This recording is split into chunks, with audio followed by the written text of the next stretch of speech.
Okay, so imagine you're just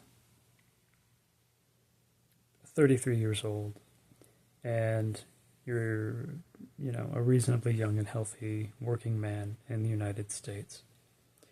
You get up early every morning, um, you prepare coffee, you get some stretching in, you do a workout, crack open your Bible, read a few verses, try to meditate with um, an evolving conception of where you fit into God's plan. You go to work, you treat people well, you don't bother anyone, you eat cleanly, you rarely indulge in major vices, you're on the straight and narrow path toward um, maturing and developing your best virtues and becoming as healthy as you can en route to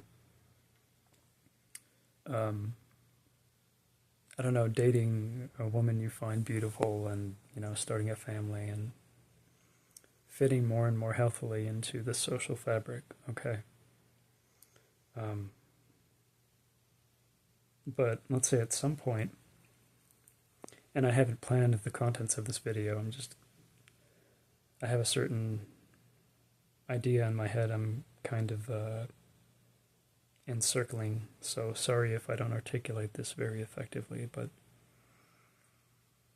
at a certain point you encounter strange symptoms, and so after they become somewhat unbearable, you go through an extensive series of medical tests and you find out that you have pretty advanced cancer, okay? Now, your initial reactions to that event might involve intense neuroses and anger and, asking why me and how dare the universe or God or nature or whatever doom you like this. And so you'll kind of be in like a ruminative loop in certain ways. But despite the fact that can persist for a long time, and, Elizabeth Kubler-Ross's stage-based theory doesn't really apply to you in this situation.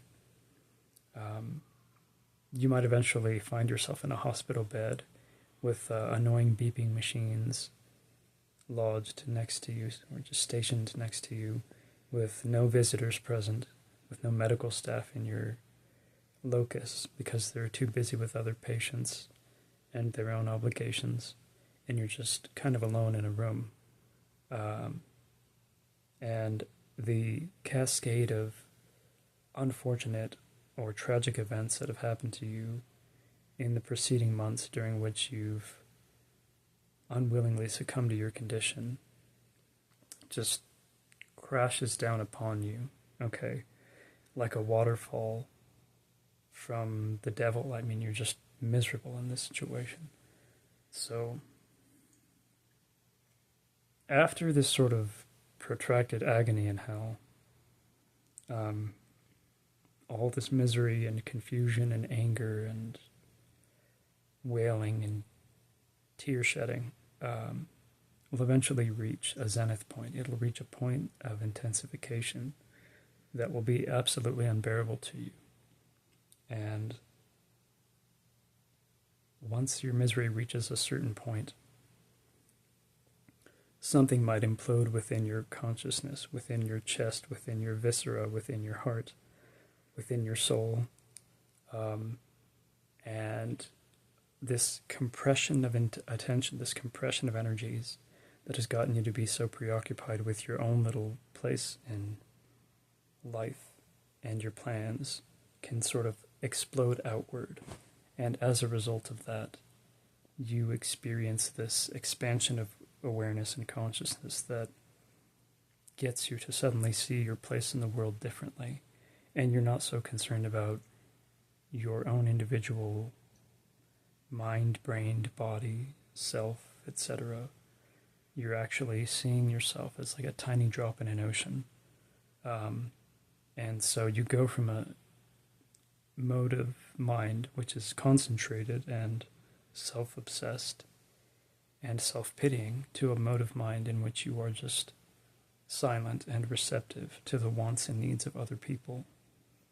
And this is an experience that leads you to believe that it's actually possible for human beings to succumb to or cultivate something like a Christ-like temperament. But before this happens to you, you never would have guessed that it was possible for you to feel a sort of endless, radiant, selfless love toward other humans.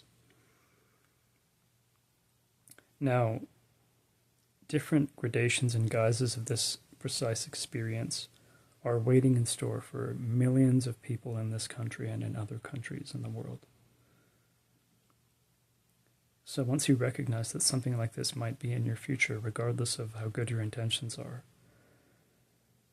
you might as well find a way to make space for this kind of loving awareness that you can direct to other people.